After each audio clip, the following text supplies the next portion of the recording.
hoje nós vamos falar sobre um assunto muito fundamental para o entendimento de todo cristão, que são profecias bíblicas, mais especificamente sobre o livro de Daniel, que muitos têm aí como o Apocalipse do Antigo Testamento. E para falar a verdade, realmente tem alguma coisa ali dentro do conteúdo profético do livro de Daniel que realmente é de difícil entendimento. E hoje a gente está com o mestre das Escrituras aqui para nos acompanhar. Trata-se do pastor Gabriel de Oliveira Porto. Seja muito bem-vindo ao nosso programa mais uma vez, pastor. Obrigado, Everton. É um prazer estar aqui com vocês. Mais uma vez, né? Da outra vez eu tinha vindo falar sobre a Trindade. Isso. Né? E agora estou voltando aqui falando sobre o livro de Daniel. Graça e paz, vocês que estão nos assistindo. É um prazer estar aqui com vocês. Maravilha. Só vou pedir a gentileza, se o senhor puder chegar um pouquinho mais para a sua esquerda, para a gente enquadrar um pouquinho melhor aqui no vídeo. Isso. Vai ser benção para aqueles que estão nos acompanhando pelo YouTube. Obrigado, pastor.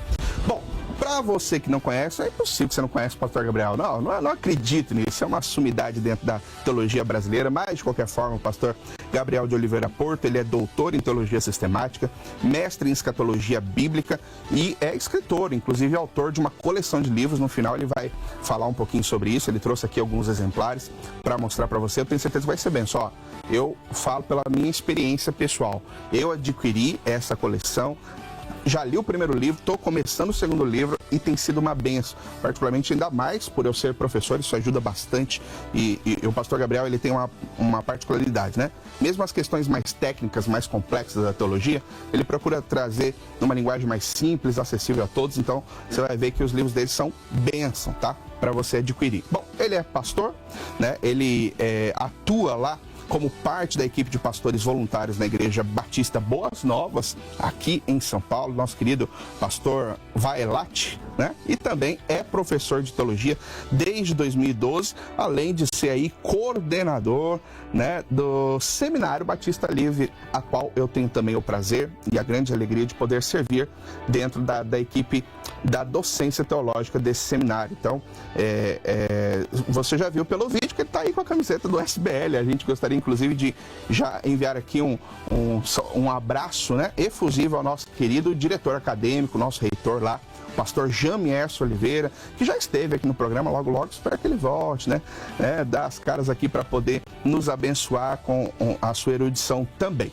Mas bem, o pastor Gabriel, ele está aqui, então ele é alguém especialista. Eu acho que essa temática da teologia sistemática, ela é fundamental para nos esclarecer, né, dar o caminho das pedras, digamos assim, quando a gente está lendo a Bíblia e não entende uma determinada temática. E quando a gente fala sobre profecia, nós precisamos muitas vezes recorrer à teologia sistemática para entender, especialmente a linguagem profética, né? Que é sempre carregada aí de muitos símbolos, de muitos enigmas, de linguagens figuradas, de alegorias. Então é muito importante que a gente possa compreender melhor isso. E hoje nós vamos falar justamente das profecias contidas no livro de Daniel, lá no Antigo Testamento. Ele está dentro daquele grupo que a gente costuma denominar aí de profetas maiores. Então, para a gente dar start aqui, pastor Gabriel, eu gostaria que, por gentileza, o senhor desse uma contextualização para a nossa audiência, né? Tanto acerca da figura deste personagem histórico chamado Daniel e também do seu livro, por favor. Ok. Então, assim, Daniel, ele viveu ali, nasceu, né, bem no finalzinho do 7º século antes de Cristo, já na virada para o 6º século.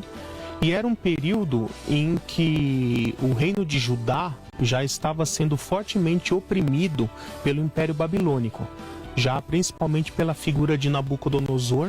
Né? Nabucodonosor, ele foi o segundo rei do Império Babilônico. O primeiro foi o pai dele, Nabopolassar, né, que nem é mencionado nas escrituras, né, porque quem assumiu esse ataque contra a Judá e contra Jerusalém foi Nabucodonosor, quando ainda não era rei, mas já era general do exército, né, como príncipe da Babilônia. E então foram feitos vários ataques contra Jerusalém, né? Eles conseguiram na primeira vez em 605 a.C. e ali eles invadem Jerusalém, saqueiam, levam prisioneiros cativos, e tornam a Judéia um estado vassalo da Babilônia, que teria que pagar tributos, impostos. Depois, um pouco mais à frente, como o rei da Judéia não quis pagar mais impostos, ela foi invadida novamente alguns anos depois e posteriormente uma terceira vez. E nessa terceira vez foi a definitiva, onde Jerusalém foi destruída, o templo foi destruído. A grande maioria das pessoas ou foi morta ao fio da espada ou foi levado cativo. Quem sobrou realmente na cidade foram apenas idosos, pessoas com defeito físico, problemas de saúde, pessoas que não eram interessantes como mão de obra para o império, E Daniel, ele foi levado em uma dessas levas, na segunda mais exatamente, ali para a Babilônia, junto com seus 3 amigos, que depois recebem os nomes ali de Sadraque, Mesaque e Abednego. E o que eu acho muito importante nós entendermos é que isso já lança luz sobre o livro de Daniel. Muitas vezes nós temos a tendência de ler um livro, e como Daniel só tem 12 capítulos, se você ler numa toada só, vai parecer que tudo aconteceu muito rápido. Rapidamente, é verdade. Mas o livro de Daniel, ele abarca toda a vida de Daniel. Então, no capítulo 1, quando eles são trazidos coercitivamente para a Babilônia, Daniel era certamente um homem de menos de 20 anos, provavelmente um adolescente ainda. E lá no final do livro de Daniel, quando os babilônicos já foram derrotados e eles já estão na dominação persa, do rei Ciro e com o regente Dário ali na Babilônia, Daniel já é um idoso de provavelmente seus 80 anos. Então, nós temos aí... Inclusive, desculpe me interromper, aí o senhor pode comentar.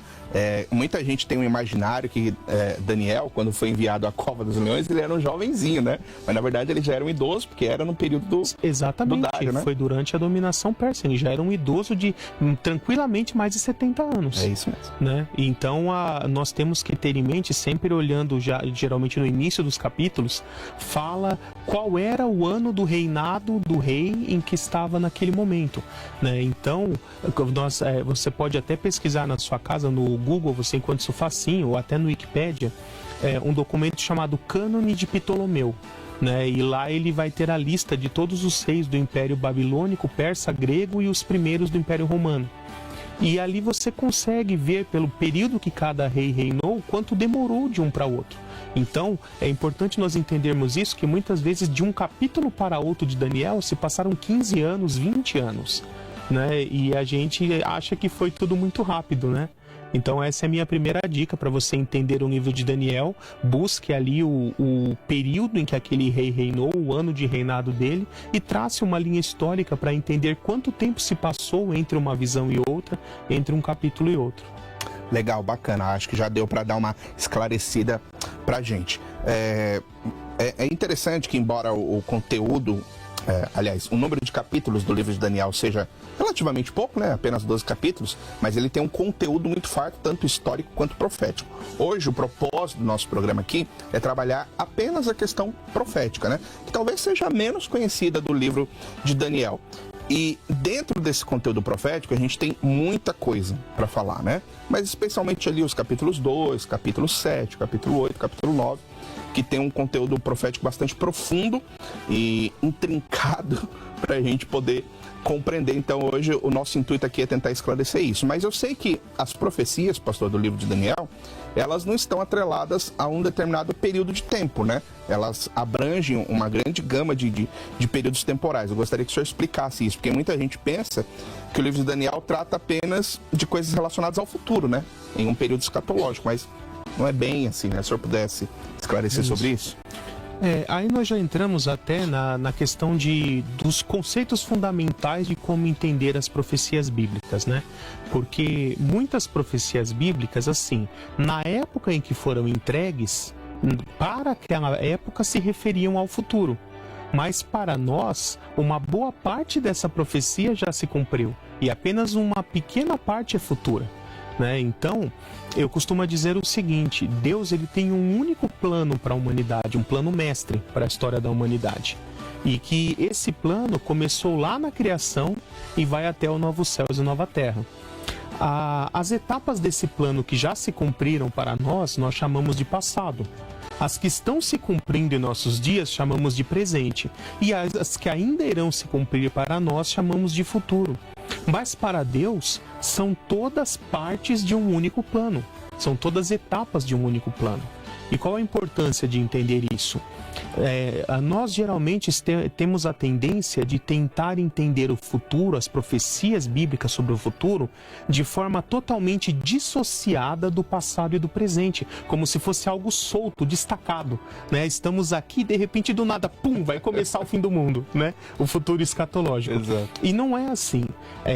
O futuro nada mais é do que uma continuidade desse mesmo plano que já começou no passado e está se desenvolvendo no presente. Então, muitas profecias, principalmente no livro de Daniel, quando nós vamos estudar ela hoje, nós vemos que uma parte dela já se cumpriu, já é passado, outra parte dela está se cumprindo em nossos dias e o restante, a parte final da profecia, ainda é futuro para nós. Eu até gosto de fazer uma analogia mais ou menos da seguinte forma. Tente voltar lá quando você estava mais ou menos na 5ª série na sua aulinha de geografia, né, do ensino fundamental. E aí a geometria, aliás, desculpa. E aí a professora vai perguntar assim, quantos pontos são necessários para formar uma reta, né? Se você lembrar, você vai dizer 2. Né? Você põe um ponto aqui, conecta os dois, forma uma reta. Então, a ideia é o seguinte, na análise das profecias bíblicas, nós temos que fazer assim. Primeiro, aprenda como foi o passado. Você marca esse pontinho aqui, passado. Depois, aprenda como está sendo o presente. Você marcou outro pontinho. E aí, se você, do passado para o presente, traçar uma reta e continuar essa reta na mesma direção, a direção que essa reta aponta é como será o futuro. Então, o futuro é uma continuidade do que começou no passado, está se desenvolvendo nos nossos dias e terá sua conclusão no futuro. E nós vemos isso muito no livro de Daniel, né? Porque, por exemplo, a profecia da estátua no capítulo 2, dos animais, capítulo 7, a própria 70 semanas no capítulo 9, todas elas, eu posso dizer que mais da metade de cada uma dessas profecias já está cumprida. É apenas uma parte só que é futura para nós, né? Verdade, é isso mesmo. Muito bem colocado. Gostei desse exemplo. Vou usar. Vou usar nas minhas aulas de escatologia. Vamos lá, pastor. Bom, talvez a profecia que seja, entre aspas, de mais fácil entendimento, seja justamente a do capítulo 2. Que se trata aí daquele sonho que Nabucodonosor teve acerca de uma grande estátua, né? Que o próprio Daniel, ali inspirado pelo Espírito Santo, ele recebe a interpretação e ele declara aquilo para Nabucodonosor. Então, no próprio texto, você basicamente já tem uma explicação.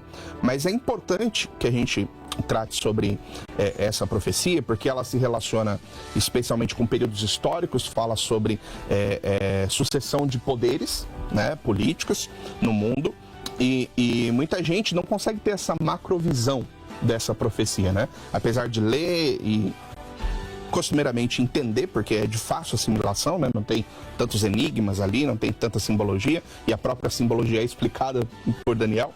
Mas é importante para a gente trazer para quem está nos acompanhando do que se trata essa profecia dessa grande estátua do sonho de Nabucodonosor e como ela se desenvolve historicamente.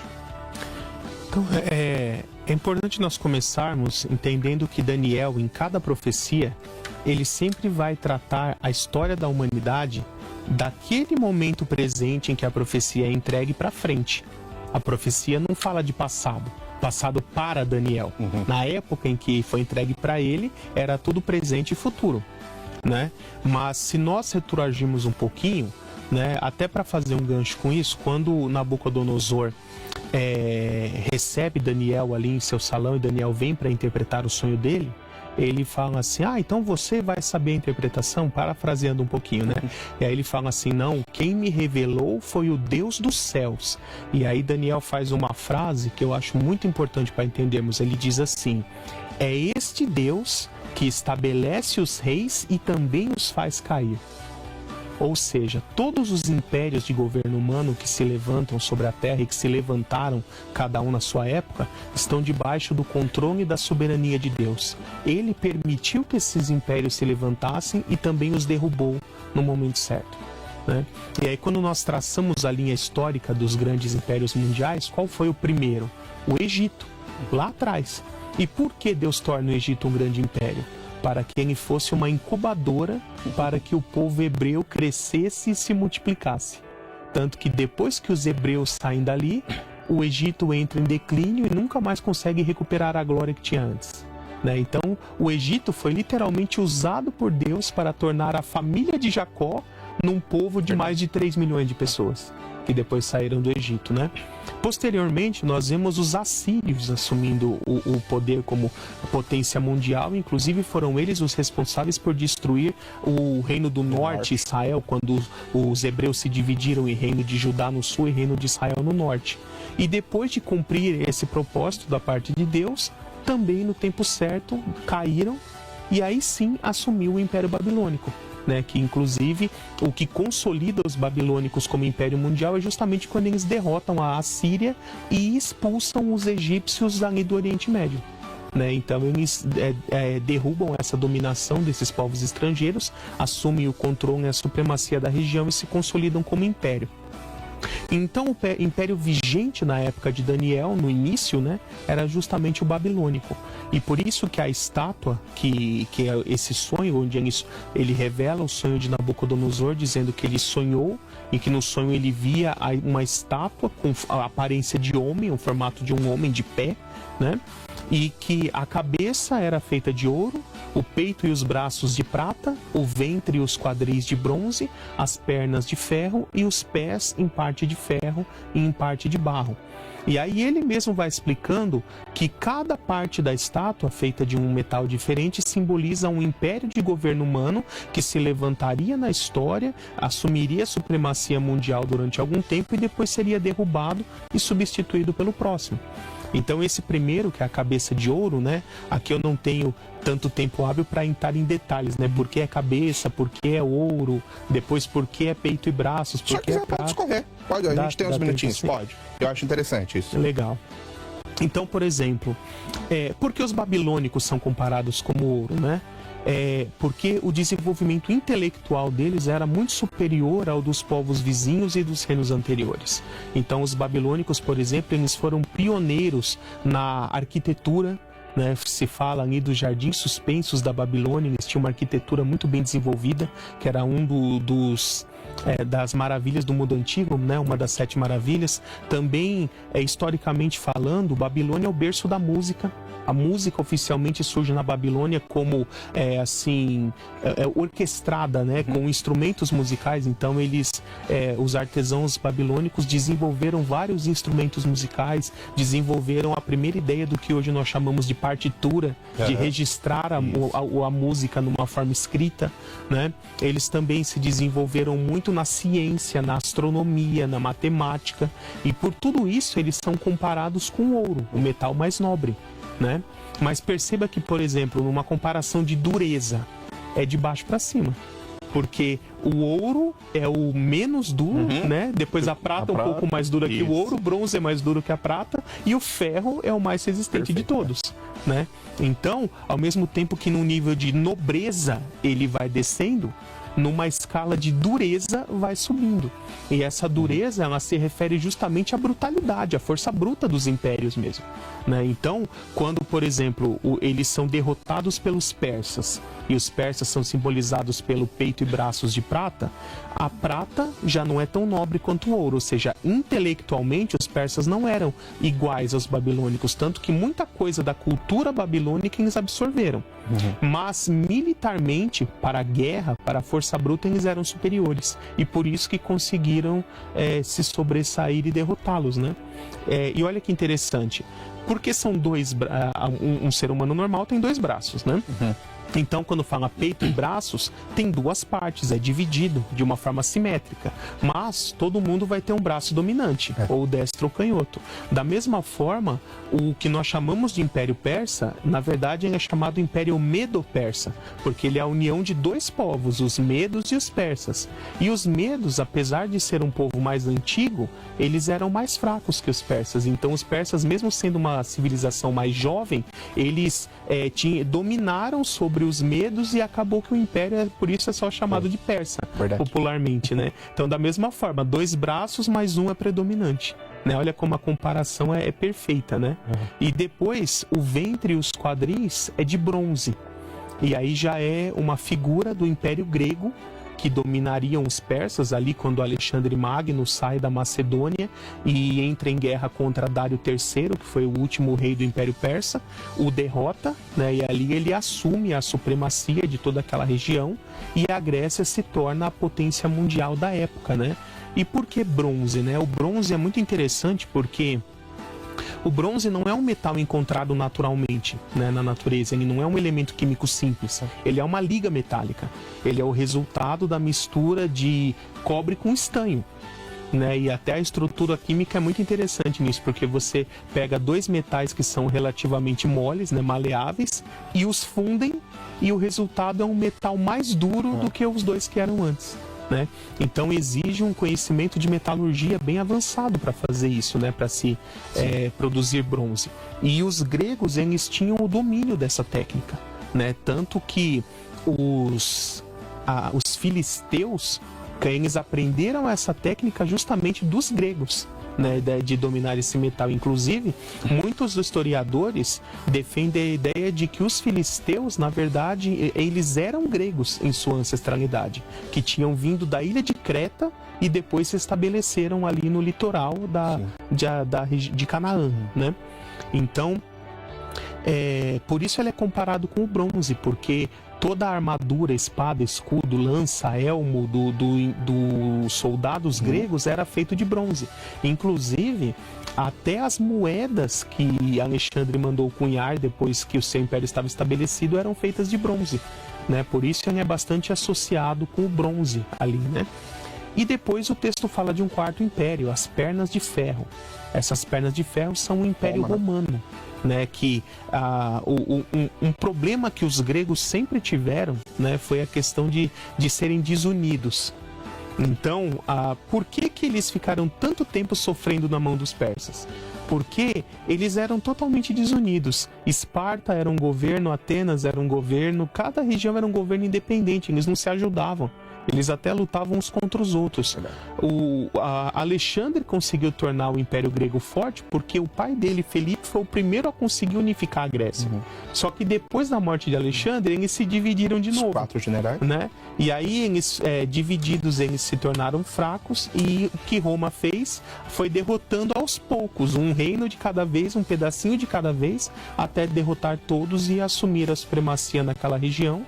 Né? E aí isso foi mais ou menos ali em meados do último século antes de Cristo, dando início à supremacia do Império Romano, representado pelas pernas de ferro, né?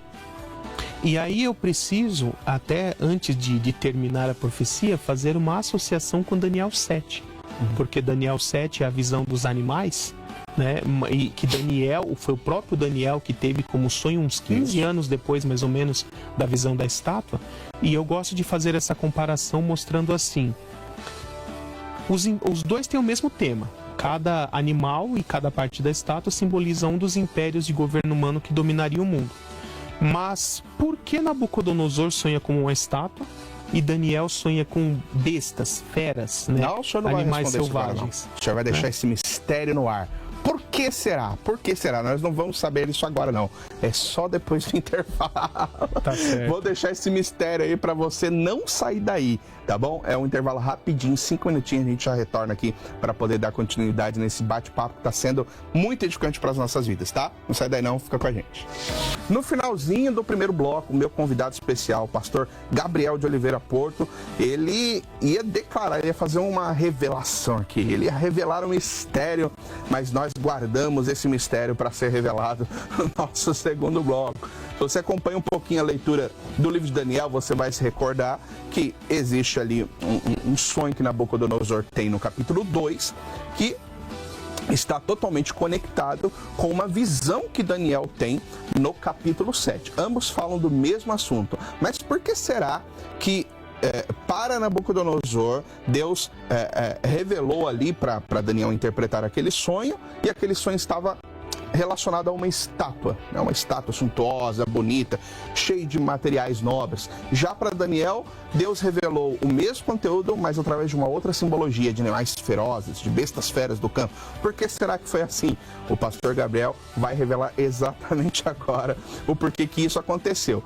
E conectado a isso, a pergunta do Josival Ribeiro, que já faz parte daquilo que o pastor Gabriel estava explicando no primeiro bloco, era justamente a interpretação do sonho de Nabucodonosor. A pergunta que ele faz, pastor, é o seguinte: o que tem a ver a pedra de Daniel 2,34 com Jesus e o reino?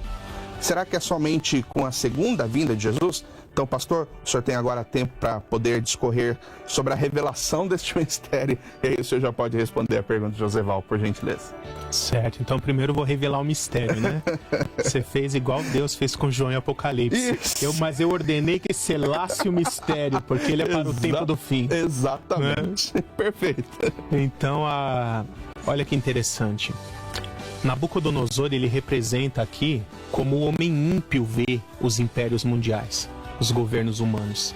Ele vê como uma obra de arte, algo majestoso, belo, nobre, né? Como essa estátua. E Daniel representa como Deus vê os impérios de governo humano, como bestas, como feras, animais selvagens que atacam uns aos outros, degladiam e matam uns aos outros em busca do poder, em busca da supremacia, né? Então é muito interessante esse paralelo. Então, voltando ali nas pernas de ferro, que simboliza o Império Romano, depois a estátua ainda tem mais duas partes. Ela tem os pés, em parte em ferro de barro, e depois ele vai dizer que esses pés têm 10 dedos, tá? Então, e tudo isso tem uma simbologia. E nós sabemos que quando o Império Romano caiu, ali com a queda de Roma, no 5º século depois de Cristo, ela não foi substituída por nenhum outro império. Na verdade, o que aconteceu foi que vários povos bárbaros, mais exatamente 10 povos bárbaros, eles foram minando as forças do Império Romano, atacando por frentes distintas ao mesmo tempo. Então, ali as bordas do Império Romano, principalmente a parte norte da Europa, a Escandinávia, aquele pedaço todo, eles foram, os povos são chamados de bárbaros, povos que não tinham a cultura greco-romana, que não faziam parte do Império Romano. E aí o que aconteceu? O Império Romano, depois de, por muitos séculos, ou pelo menos uns 200 anos de esbórnia dos Césares, de gastar muito dinheiro à toa, muita corrupção, com coisa que não devia, começou a faltar dinheiro para manter o exército. E aí o que eles fizeram? Deixaram o grosso do exército no meio e apenas poucos soldados nas fronteiras. E quando os povos bárbaros viram isso, eles pensaram o seguinte: ok, se eles tiverem um ataque de um lado, vai mandar um mensageiro com um cavalo, chamar o exército principal, ele vai atacar lá. Mas e se assim que o exército tiver chegado lá, na outra ponta, um outro povo bárbaro atacar? Aquele lado eles perdem. Então eles começaram a fazer ataques sucessivos em vários lugares ao mesmo tempo. E aí Roma tinha que escolher, defende um, perde o outro, defende um, perde o outro. E ela foi enxugando, até que no século V era só a Itália. Então, os povos bárbaros fizeram ali uma aliança temporária, se juntaram, tomaram Roma e o Império Romano caiu. Mas esses povos bárbaros não eram unidos entre si, eles eram autônomos, independentes. Então o que aconteceu? Cada um desses 10 povos se fixou em um pedaço, uma região do Império Romano, e eles não aniquilaram os romanos que existiam lá. Eles apenas assumiram o governo, o controle, e as pessoas começaram a se casar com esses romanos, e houve essa mistura dos bárbaros com os romanos. Então, por exemplo, um desses povos eram chamados de os francos. Os francos, eles ocuparam o território que hoje mais ou menos equivale à França, e o resultado da mistura dos francos com os romanos gerou o povo que hoje nós conhecemos como franceses. E o resultado da mistura da língua dos francos com o latim gerou a língua francesa. E assim aconteceu com vários outros povos. Então, os alamanes, também chamados germanes, ocuparam ali toda a região que hoje são os países germânicos. Então, Alemanha, Áustria, Hungria, Polônia, aquele pedaço todo. E ocorreu essa mesma mistura. Misturaram com os romanos, misturaram a língua, gerou um povo europeu. E isso ocorreu com esses 10 povos bárbaros. Então, todos os países da Europa de hoje são descendentes desses povos bárbaros misturados com o romano, né? Inclusive a língua deles também é uma mistura da língua dos bárbaros com o latim. E é exatamente o que Daniel já tinha profetizado que ia acontecer ali no século VI a.C., que esse império seria um império fragmentado e seria um império dividido. Né? E olha que interessante, A palavra dividido ali em hebraico é Harab. E Harab também quer dizer mestiço. É o império mestiço, misturado do romano com outra coisa, né? E então, esses são os pés da estátua em parte de ferro e em parte de barro. O ferro simboliza os romanos e o barro simboliza os povos bárbaros. Mas quem estuda química sabe isso, não dá para se fundir ferro com barro, porque um é um metal e o outro é um elemento terroso. Mesmo se você derrete os dois até eles virarem lava, quando seca e esfria, eu costumo dizer, ele fica igual um bolo nega maluca. Sabe aquele bolo que mistura uma massa escura, uma massa clara, depois fica os pedaços separados? Fica desse jeito. E Daniel já estava dizendo que eles iriam se misturar, mas a aliança não se perpetuaria a longo prazo, né? E aí ele fala que nos dias desses reis, desses 10 reis, o Deus mandaria uma pedra que se soltaria do alto do Monte Santo, sem o auxílio de mãos humanas, e atingiria a estátua nos pés. E a estátua, ela implodiria, assim, igual um prédio hoje, quando é implodido, né? Coloca ali explosivos no alicerce e ele desaba para dentro de si mesmo, né? E o texto diz que quando essa pedra atingiu a estátua, ela como que implodiu, virou pó, e bateu um vento forte, levou todo esse pó embora e não sobrou nenhum vestígio da estátua. E essa pedra cresceu e encheu toda a terra, né? E normalmente, por exemplo, os amilenistas costumam dizer que essa pedra é Jesus em sua primeira vinda, que ele vem e estabelece o reino, porque essa pedra crescendo é o reino de Deus. Então a interpretação deles é a pedra é Jesus em sua primeira vinda, e ele vai crescendo, que é a igreja crescendo e se expandindo, que é o reino de Deus. Mas é totalmente incoerente com a profecia, porque olha a sequência da estátua. Qual império dominava o mundo quando Jesus veio na primeira vinda? Roma. E Roma continuou existindo por mais de 400 anos depois da morte e ressurreição de Cristo. Verdade. Então, se a gente pensar que o Império Romano é a perna inteira, né, Jesus teria que vir no joelho, né? Ele veio no começo do Império Romano. E a estátua, a visão diz que a pedra atingiu a estátua no joelho? Não, atingiu nos pés. Então a profecia diz que teria que terminar o Império Romano, que foi só no século V depois de Cristo. Ele seria substituído pelo Império Romano fragmentado, que é o nosso, até hoje, os nossos dias, e que no fim dos tempos, essa Roma fragmentada iria se reunificar debaixo da liderança de um único líder, que esse será o anticristo. E nos dias desses reis é que essa pedra vai vir e atingir essa forma final do Império Romano. Então perceba que não tem como encaixar a ideia milenista aqui, porque primeiro tem que terminar o Império Romano, correr todo o Império Romano fragmentado, e aí Jesus volta para dar o início do reino. A chegada dessa pedra, dessa rocha, seria ali o finalzinho da Batalha do Armagedon? Sim, é Jesus em sua segunda vinda. Jesus em sua segunda vinda para derrotar esses reinos humanos, assumir o governo do mundo e estabelecer o reino de Deus, que é o milênio. Né? Então, eu costumo dizer que essa pedra é a pedra no sapato dos amilenistas, né? Porque Daniel 2 é uma profecia que o amilenismo não consegue explicar de forma satisfatória, entre tantas outras. Mas essa não tem como. Eu sempre costumo perguntar, está escrito aqui na sua Bíblia que a pedra atingiu no joelho? Não, então sua interpretação está errada. Pastor, deixa eu falar, ó, a gente vai deixar para o final a profecia que está lá em Daniel 9, que tem a ver com a escatologia também. Mas nesse interim, a gente tem um parênteses aí. A gente tem o capítulo 8. O capítulo 8 fala de escatologia, a famosa profecia ali do carneiro, do bode. Como é que funciona? Na verdade, não. O capítulo 8, ele é totalmente relacionado a profecias do período interbíblico. Então, o que consta ali no capítulo 8 de forma profética? Primeiro, fala que ele vê um grande carneiro com 2 chifres que vai do Oriente em direção ao Ocidente. Esse carneiro representa o Império Persa, com as suas conquistas, dominando e assumindo cada vez mais territórios. Mas aí ele fala que no sentido contrário, lá do Ocidente em direção ao Oriente, vem um bode com um grande chifre entre os olhos, e depois ele fala que esse grande chifre é o seu primeiro rei, é uma simbologia aqui do Império Grego com Alexandre Magno. E fala que ele corre tão rápido que é como se as suas patas nem tocassem o chão.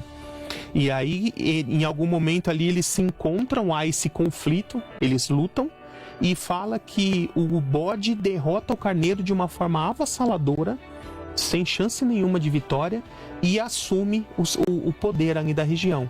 Mas fala que no auge da sua força, o seu chifre é quebrado, porque Alexandre Magno morre jovem, aos 33 anos de idade, né, possivelmente de malária, né, que foi para povos ali, principalmente nas fronteiras da Índia, né, regiões que tinham muitos mosquitos transmissores dessas doenças, e que os gregos não estavam acostumados com esse tipo de patógeno, né?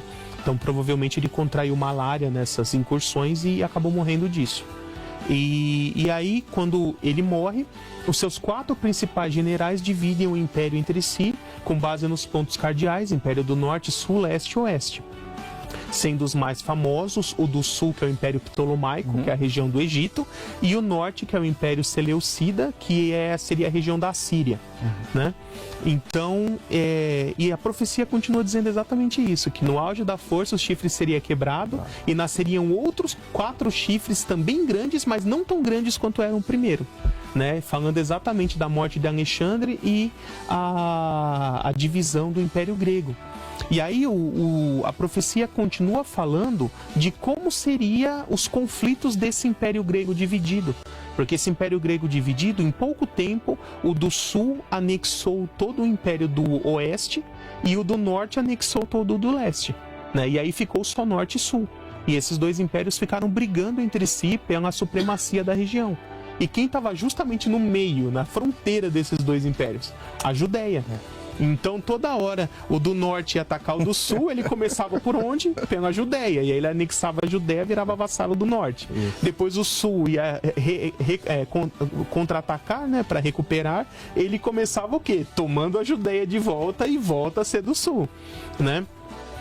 E o Império Ptolomaico, ele era muito melhor do que o Seleucida para os judeus, porque ele dava autonomia total para que os judeus mantivessem a sua língua, a sua religião, seus costumes, até sua moeda, né, tudo, né? Basicamente, o que eles tinham que fazer é assim, ó: vocês ficam quietinhos aí na sua e pagam imposto pra gente. Fazendo isso, vocês têm liberdade, né?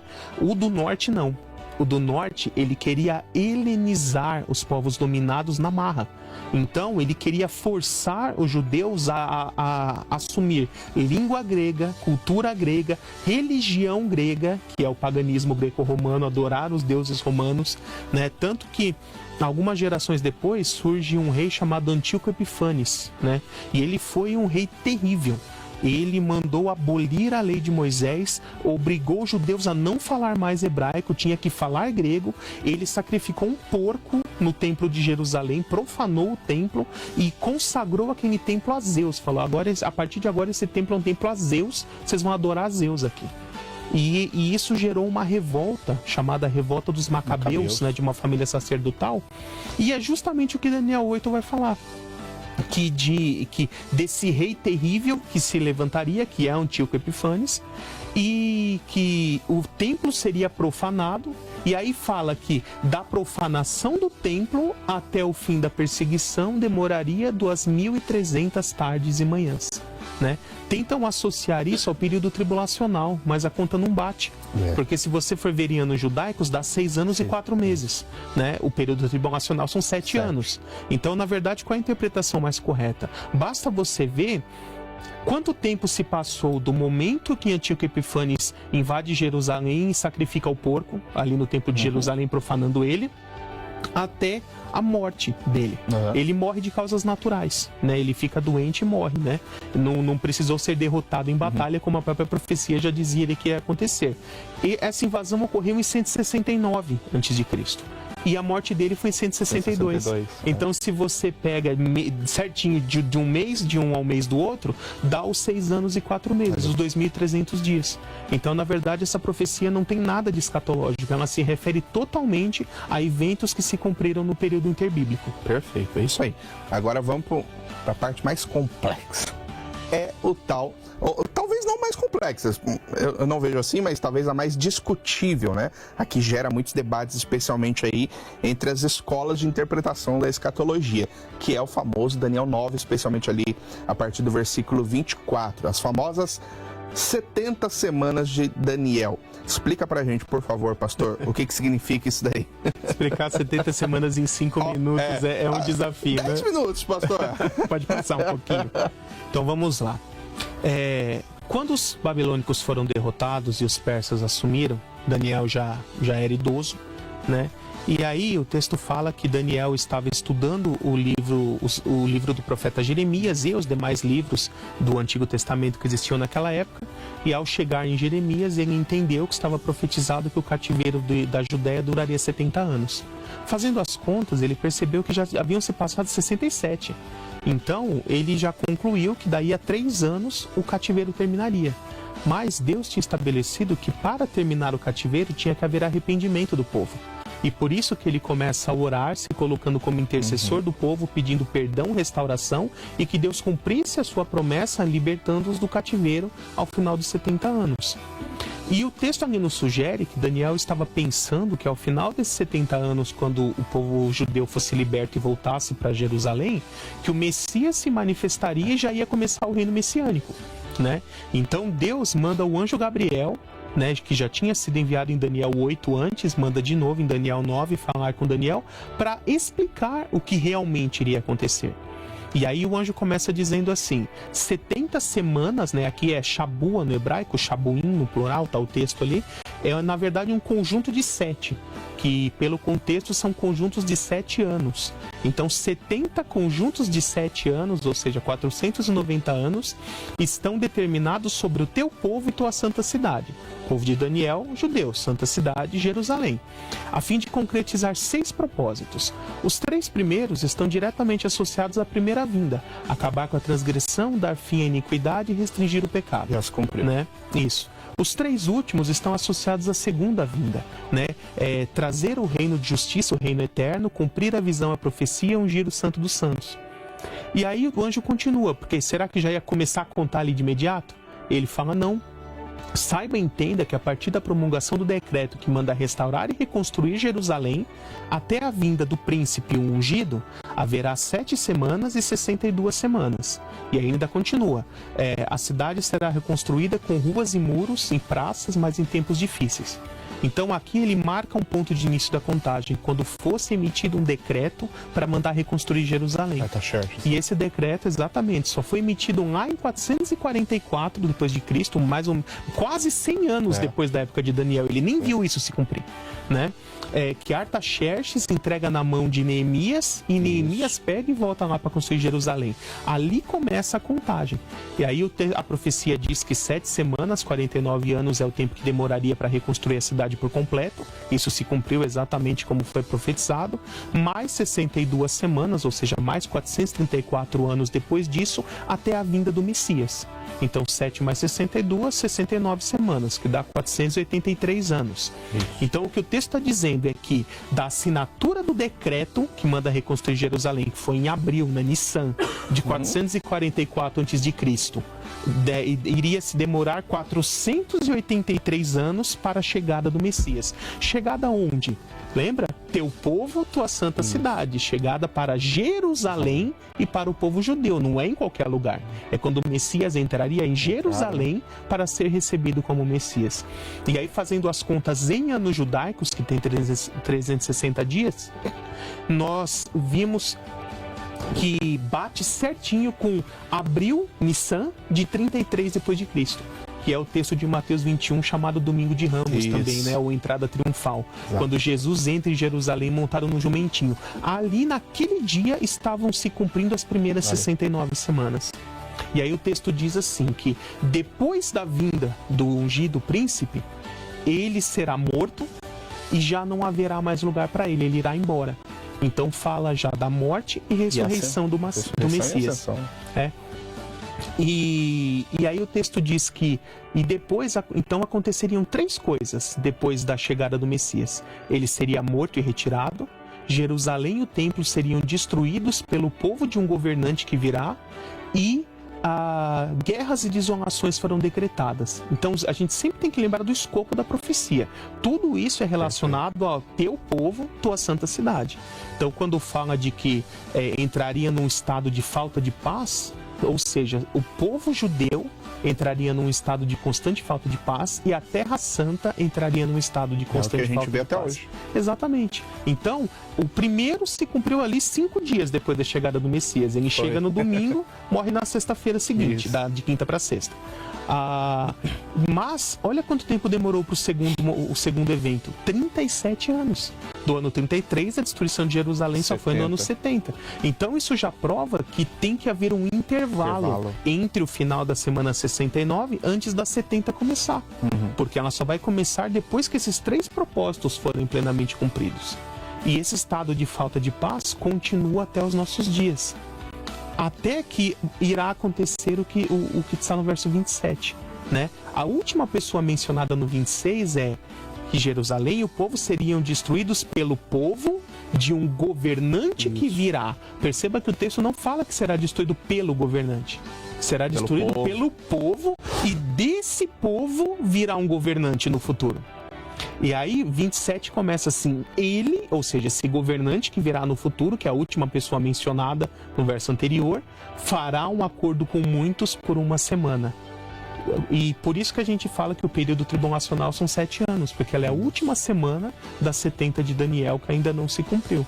E quando irá começar o período tribulacional? Normalmente as pessoas dizem assim, vai começar quando ocorreu o arrebatamento. Né? Na verdade, não é o mais correto isso. Por quê? No entendimento pré-tribulacionista, o arrebatamento ocorre antes da tribulação. Quanto tempo antes? Não sabemos. Pode ser um dia antes, uma semana, um mês, 2 meses, né? Mas o evento que de fato dá início ao período tribulacional é a assinatura de um acordo de paz entre judeus e seus inimigos, que hoje são os árabes, intermediado por um grande líder mundial entre os gentios, que vai intermediar a assinatura desse acordo. E esse líder será o anticristo. A data dessa assinatura marca o início dos 7 anos de tribulação. Perfeito, olha aí. Olha como foi esclarecedor. Tenho certeza que esse programa foi abençoador para você, porque para mim foi. Né? A gente consegue entender muito melhor como Deus tem o controle de todos os eventos que acontecem na história da humanidade. Nada foge ao controle de Deus, até mesmo, muitas vezes, as escolhas, né, livres dos seres humanos, elas estão dentro de um plano macro da parte de Deus. E o que é mais legal é que o Senhor revelou isso na sua palavra. Né? Nós não somos pegos de surpresa com os eventos que acontecem no decorrer da história e nem especialmente os que vão acontecer no futuro, porque Deus nos revelou através dos seus servos nas Escrituras Sagradas. Então, pastor, para a gente finalizar, tem mais uns 5 minutos, eu gostaria que o senhor respondesse uma pergunta bem interessante que chegou aqui do nosso ouvinte, que é o João Lúcio. Ele pergunta, no que consiste o reino de Deus? Porque é um pouco meio que confuso isso daí no meio evangélico. Então, se o senhor puder responder, depois já falar inclusive aqui das suas obras, da sua coleção, vai ser muito legal. O reino de Deus, nós podemos entender ele em 4 aspectos diferentes. Primeiro, o reino de Deus nós entendemos como o reino dos céus, ou seja, Deus está num trono no céu, na posição de soberania sobre toda a criação e com o controle de tudo nas mãos. E sempre esteve, né, desde a criação. Então, num primeiro aspecto, esse é o reino de Deus, a soberania de Deus sobre toda a criação, né? Num segundo aspecto, a gente pode chamar de o reino de Deus manifesto na pessoa de Cristo. Porque quando Cristo vem na sua primeira vinda, ele como rei por direito, ele tem autoridade para reinar e ele representa o reino. Enquanto Cristo estava na terra, ele dizia que a Basileia de Deus era chegada. O termo grego ali é Basileia, traduzido por reino. E Basileia, na verdade, o significado mais correto é domínio, não é reino. E Basileia é um adjetivo da pessoa do rei. É uma característica do rei. Legal. Ou seja, é o poder para reinar, é a autoridade para reinar, é o direito de reinar, a majestade. Então, quando Jesus fala ali que o reino de Deus havia chegado, na verdade ele falava de si mesmo. Ele falava que aquele que tem a autoridade para reinar, o domínio, o poder, já havia chegado e estava lá entre eles. Ele não falava de um reino externo a ele, mas de si mesmo. E hoje, após o início da igreja em Atos 2, nós podemos dizer que nós somos embaixadores desse reino. Ele ainda não está manifesto, mas nós somos como que diplomatas, né? Ou embaixadores mesmo, representando esse reino que ainda não chegou. Mas nós já somos cidadãos dele e súditos dele. Então, da mesma forma que, por exemplo, a embaixada americana existe aqui no Brasil, e da porta para dentro é território americano. Quem manda são os americanos. O governo brasileiro não pode entrar lá coercitivamente, né? Inclusive, quem recebe asilo lá está recebendo asilo do governo dos Estados Unidos. O Brasil não pode interferir, né? Então, da mesma forma, nós somos como que embaixadores desse reino hoje. Mas esse reino ainda terá sua consumação plena quando Jesus Cristo voltar, cumprindo essas profecias de Daniel 2, Daniel 7, Daniel 9, julgar o mundo e estabelecer o reino de Deus plenamente manifesto nessa terra, que é o milênio, o reino messiânico, onde Jesus irá reinar com seu trono no templo de Jerusalém, que será reconstruído, será o próprio palácio de Cristo ali, e não só sobre Israel, mas ele não será só rei dos judeus, será rei dos reis e senhor dos senhores, será rei de toda a terra. E aí sim, toda a terra estará debaixo do governo de Cristo. Amém, é isso que nós ansiamos, Maranata. Ora vem, Senhor Jesus. Pastor, a gente só tem 2 minutinhos, eu gostaria de agradecer demais pela sua presença aqui. Muito obrigado por nos dar essa honra de estar mais uma vez esclarecendo sobre esse assunto tão importante. O senhor sabe, as portas da Rádio Vida estão sempre abertas para o senhor. Esperamos que num futuro a gente possa ter, se Jesus Cristo não voltar, a gente possa ter mais um bate-papo sobre Bíblia. Então, o senhor pode usar esse tempo aqui para falar um pouquinho sobre as suas obras. Quiser dar algum recado, fique à vontade. Ok. Então, irmãos, eu sou autor de uma coleção de teologia chamada Coleção Teologia Fácil, e ela é formada por 4 volumes. O primeiro volume é esse aqui, ó, Entenda a Trindade, onde eu falo todos os assuntos relacionados ao Pai, ao Filho, ao Espírito Santo e à doutrina da Trindade. Então é um livro 4 em 1. Aí, né, você encontrará 4 disciplinas diferentes no mesmo livro. Esse volume 2 aqui é o Homem, Pecado e Salvação. Então, levantar só mais um pouquinho, mais pegar legal na câmera. Aí, esse aqui é um livro 3 em 1, onde eu falo todo o estudo sobre o ser humano, antropologia bíblica, o estudo do pecado e o estudo da salvação também, em todos os detalhes. O volume 3 é o Manual Prático de Escatologia, onde eu falo tudo sobre profecias e fim dos tempos, né, o que ocorrerá no futuro. E o volume 4, que completa a coleção, Anjos, Demônios e Igreja, onde eu falo tanto dos anjos caídos quanto os anjos bons, né? Os anjos caídos também chamados demônios, e todos os assuntos relacionados à doutrina da igreja.